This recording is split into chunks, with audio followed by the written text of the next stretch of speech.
Hi, and welcome to Brainstorm, Changemakers by Teemo. In this series, we're talking to experts, activists, and movers who are shaking things up in the neurodivergent space. My name is Bo, my pronouns are they, them, and I'm the inclusion and belonging lead at Teemo, a Danish neuro-inclusion company that helps folks take charge of their daily lives. Today I have with me Sonny Jane Wise. Sonny is an Australian lived experience educator and the author of the Neurodiversity-friendly workbook of DBT skills and We're All Neurodiverse. With over 100,000 followers online, Sonny continues to challenge neuronormativity and empower individuals and professionals to adopt a neurodiversity affirming practice. Hi, Sonny. We are so happy to have you. But I would love to, as we start off, just hear when and how you realized that you're neurodivergent. So obviously I was diagnosed with autism and ADHD when I was 7, 8 years old, so in the 90s, say no more. But I didn't really realize I was neurodivergent, as in specifically neurodivergent and not disordered, until, I discovered the term neurodivergent. And that wasn't really until I was introduced to the neurodiversity movement and the neurodivergent community. And that would have been about 2019, 2020 was when I first discovered what neurodivergent means, and that it was exactly what I wanted in understanding myself. Okay, so a whole lot of years in this kind of in-between phase. So I'm wondering kind of what the process was of accepting and celebrating your neurodivergent identity from the 90s to 2019.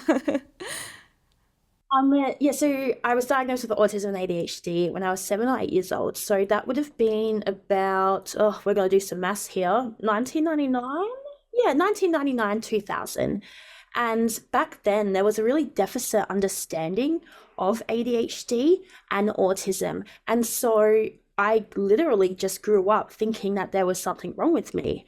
I believed that I needed to be fixed, that I needed to be changed. And everything about me, every autistic trait of mine, was bad. It was a deficit. It wasn't a good thing.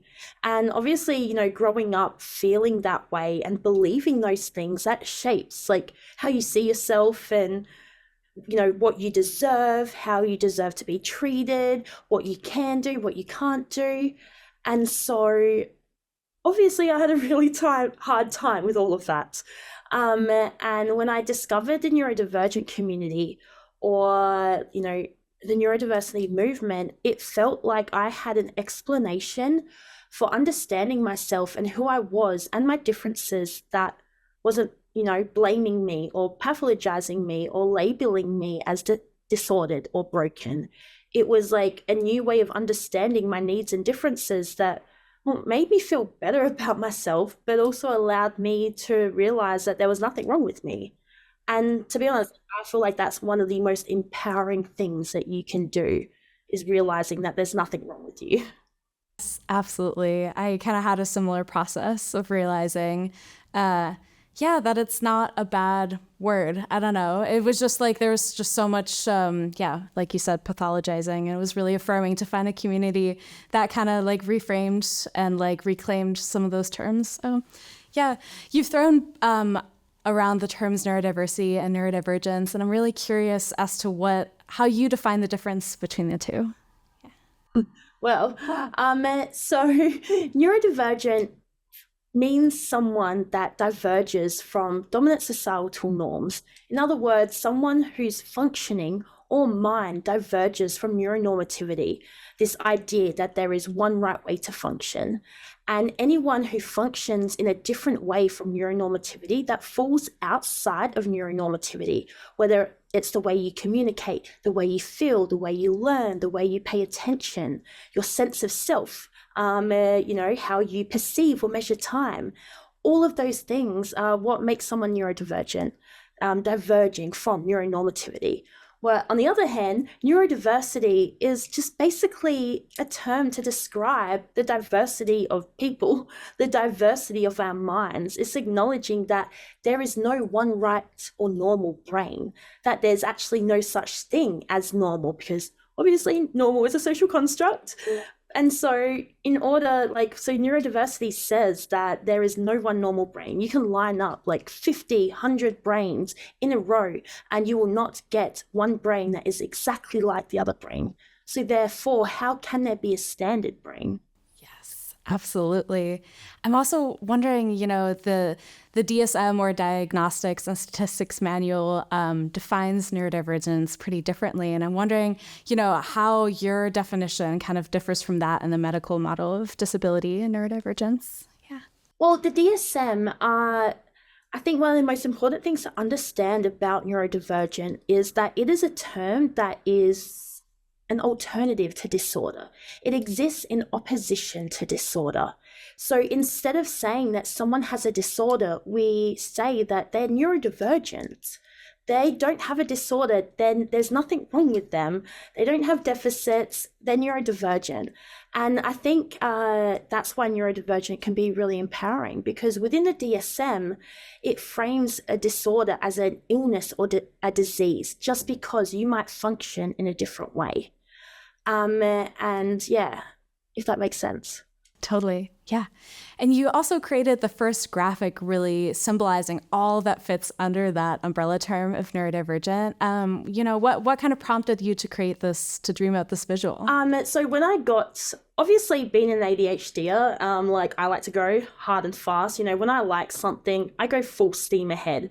Half attempted. So when I, learnt about the neurodiversity movement, I learnt about neurodivergence and all that, I was looking at different graphics and I could not find one that included mental health conditions. All the neurodivergent graphics were talking about autism and ADHD and learning disabilities, which is awesome, all well and good, but there was a significant part of the neurodivergent umbrella that was missing. And for me, that meant that people were being excluded from identifying as neurodivergent, all because of misinformation. And I think for me, being an autistic ADHDer with bipolar, MPD, I am quite possibly a system, OCD, ARFID, things that are known as mental health conditions. That meant that I had to see part of myself as neurodivergent and the other part of me as disordered. And that doesn't seem right. Seems illogical that part of me is neurodivergent and part of me is disordered. That didn't make sense. And so I'm so passionate about making sure that people with mental health conditions are included, can identify as neurodivergent.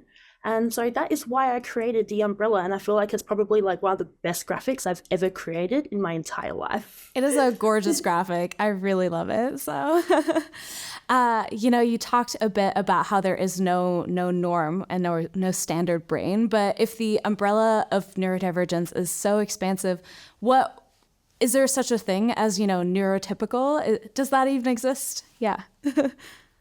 So I've asked myself the question whether neurotypical people actually exist. And I think the best way that I can, explain it is that a neurotypical brain does not exist, because as we know, there is no one standard brain. So there is no neurotypical brain. However, there are people who function in a way that fits in or aligns with neuronormativity. There are people whose functioning, whether the way they pay attention, the way they think, the way they learn, the way they communicate, that meets the standards or expectations of neuronormativity. There are people whose functioning isn't disadvantaged because of neuronormativity. And those are the people that would be neurotypical, similar to cisgender people. Obviously, we know there are cisgender people, they exist. And so there are, neurotypical people. There are just people whose functioning does align with neuronormativity. The one thing is, though, I do believe that there is probably many neurotypical people whose majority of their functioning may fit in with neuronormativity, but the chances are there's probably a neurotypical person who they may learn or communicate in neuronormative ways, but they may feel in non-neuronormative ways. There may be a neurotypical person who may communicate and pay attention in neuronormative ways, but then they may, hear voices. And so I feel like that's kind of really important because it also shows that neurodivergent people can also fit in or align with neuronormativity, just depending on how them diverge. I don't think it's, as black and white. So we really should remove the focus from neurotypical people and focus on neuronormativity, because at the end of the day, neuronormativity harms neurodivergent people and neurotypical people. Yes. Just for our audience at home, could you just define neuronormativity for them? Yeah. So neuronormativity is basically a set of standards, expectations, and norms that center a particular way of functioning as the right way of functioning. So the way we communicate, the way we learn, the way we feel, the way we express emotions, the way we think, whether we have a single sense of self or multiple selves, that's all neuronormativity. Okay, yes, perfect. You also talked about how, a lot of conversations around neurodivergence kind of center autism, ADHD, learning disabilities. So how can we make sure that our neuroinclusion work is reflective of all the identities underneath that umbrella? Yeah. I think in order to make sure that we center all neurodivergent people and not just autism or ADHD or learning differences, I feel like we need to move away from medical diagnoses and instead understand neurodivergence in a sense of neurodivergent differences. So sensory differences, executive functioning differences, plurality, emotional intensity, perception of time, hearing voices. Because when we do that, then we can actually focus on what does accommodating people look like? What does including people look like? It doesn't matter if they have a diagnosis or not. It's about our differences and our needs and the different ways that we function. So instead of, talking about autism or ADHD, we talk about sensory differences, because sensory differences are so common amongst so many neurodivergent people, not just autism and ADHD. And it's the same for executive functioning differences. I would say almost every single neurodivergent person experiences executive functioning differences in one way or another. So if we switch the focus to talking about common experiences and common traits, then we'll be able to include more people. Yes. Amazing. Absolutely. I'm also wondering, a lot of the, mainstream neurodiversity movement does center folks that are, thin, white, and high masking. And so how can we move beyond those, ideas of what's palatable and center, all types of neurodivergent voices? In order to center neurodivergent individuals who may not fit into society as much as high masking people, I think we really need to challenge and unpack neuronormativity, because often, those who are thin and white, like myself, or high masking, it's those individuals who can fit into society. It's those individuals who are closer to neuronormativity than the individuals who, may not have such palatable or acceptable traits. And, that's why obviously I talk about neuronormativity so much, is because in order for us to make room for all the different ways that we function, in order for us to challenge our stigma and our stereotypes and our biases, we need to challenge neuronormativity and explore where these thoughts or beliefs or ideas of what is acceptable or not comes from. And then when we do, then obviously we can make more room for individuals who are never going to be able to mask. We need to do that. Yes, absolutely.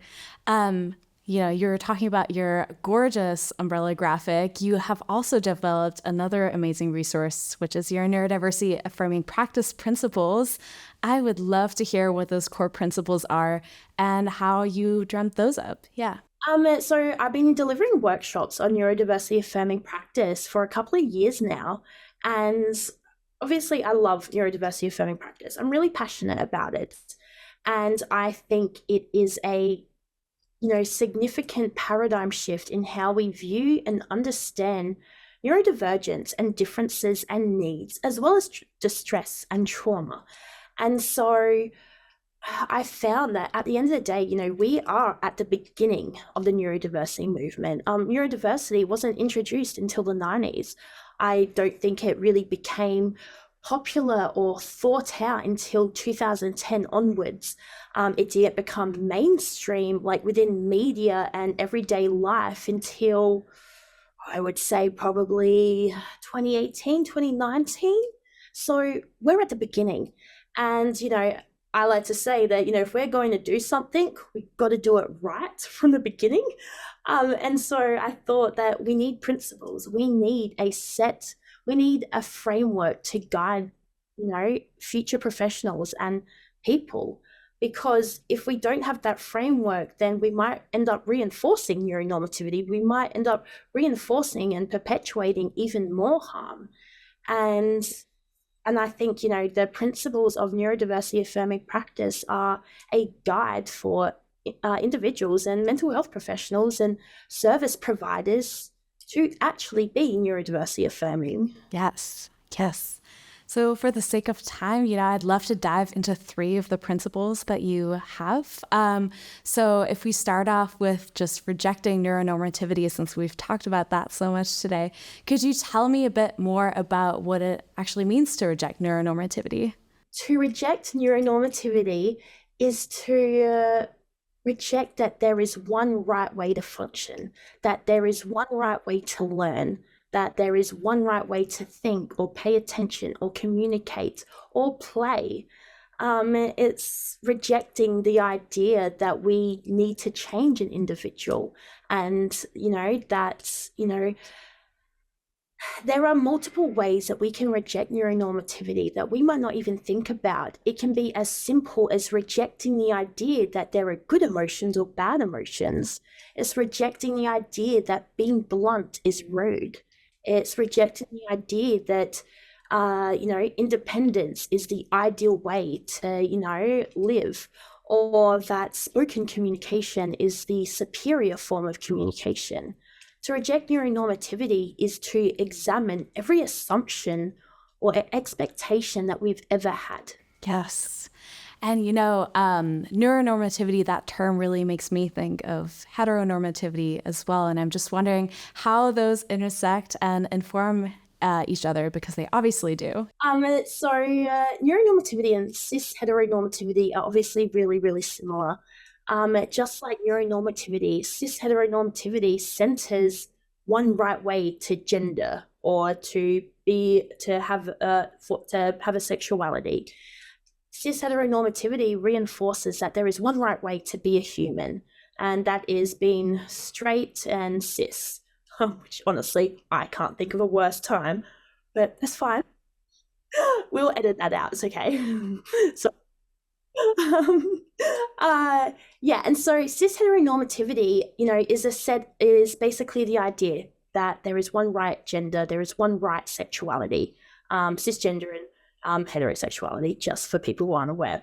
And that is reinforced throughout society through expectations and norms and standards.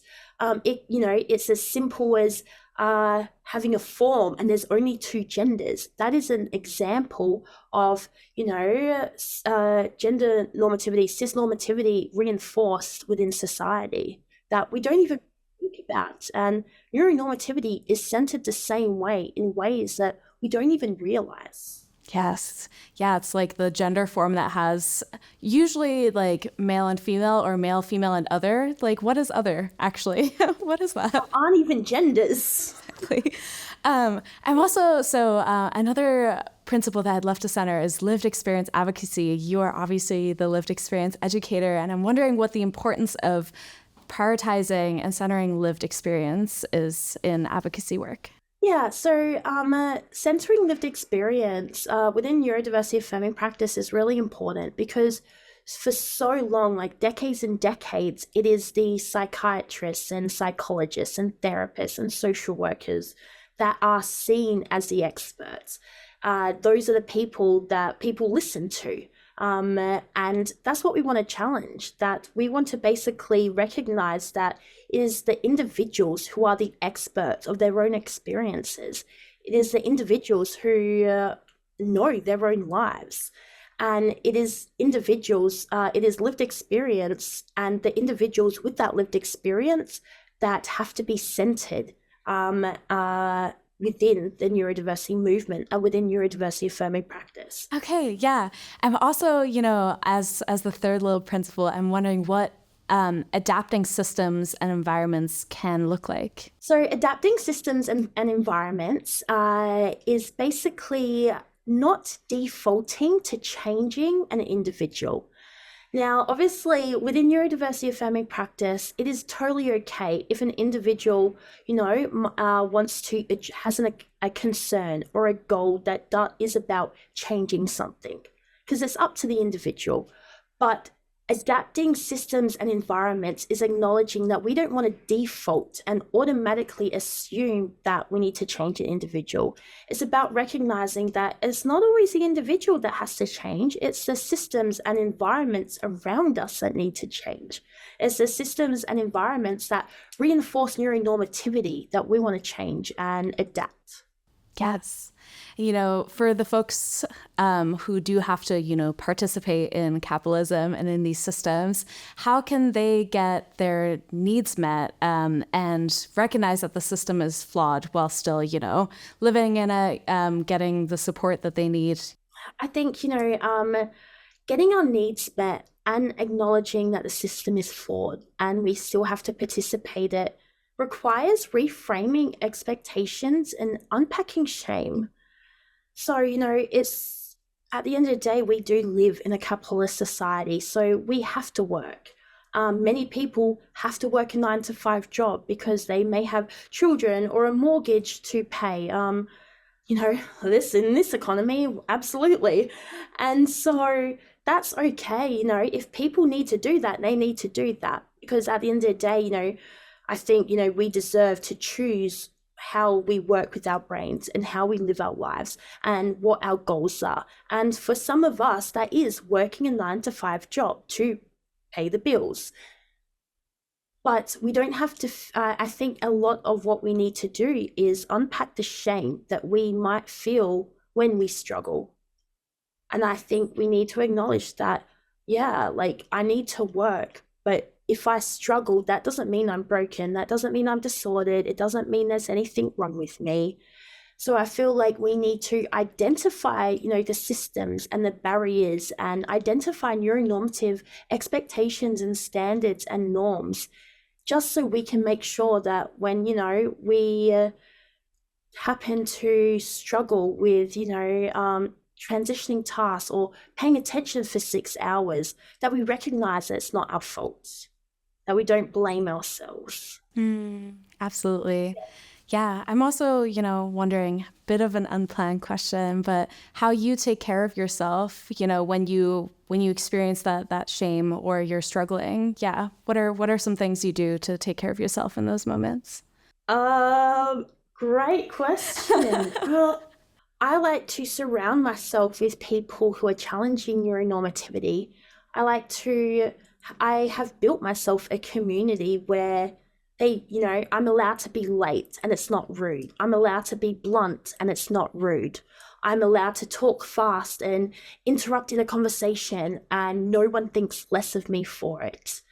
And that really helps to, I guess, offset the shame and blame I might get from society. And obviously as well, I guess I've done a lot of research into neuronormativity, and so every time I might feel bad about something, I'm like, oh, no, that's a society thing, it's not me. Yes, absolutely. And as we slowly close out, I'm wondering how, a business like Teemo, for example, that works with neurodivergent folks can implement and use those neurodiversity affirming practices. I think Teemo is already doing a pretty darn good job.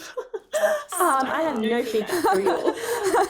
You guys are doing amazing. I think the fact that you center lived experience, I mean, case in point, and you are constantly finding new ways to support the neurodivergent community, and you validate differences. I don't think I've ever seen you seeing Teemo reinforce neuronormativity before or reinforce ableism.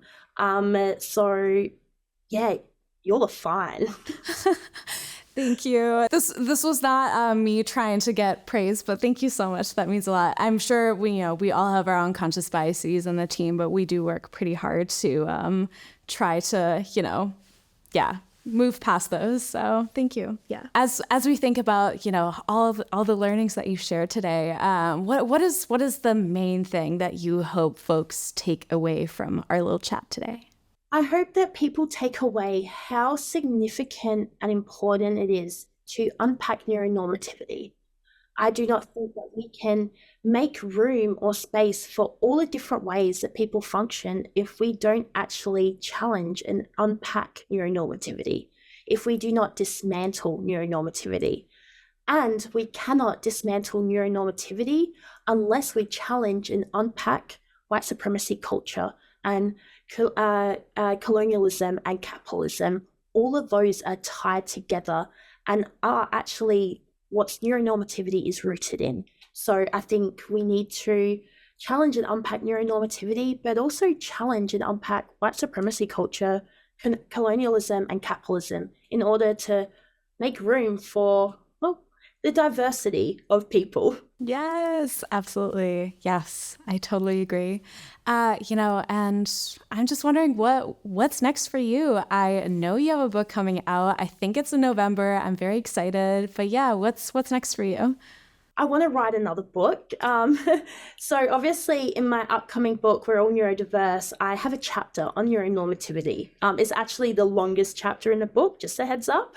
But I love that topic so much, and I felt like that chapter isn't enough. So my next goal is to write an entire book on neuronormativity and unpack that, so we know what it's about. Yeah. Amazing. I am so excited for that book to come out. For anyone at home, I believe We're All Neurodiverse is on pre-order now, so you should totally be ordering it.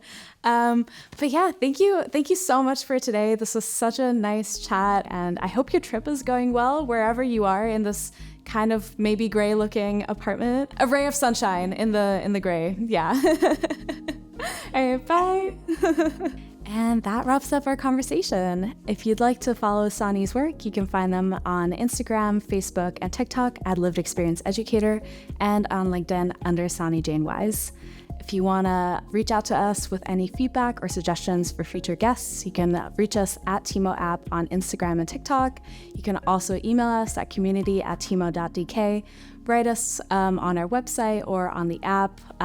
Anyway, we'd be happy to hear from you. Thank you so much, and bye.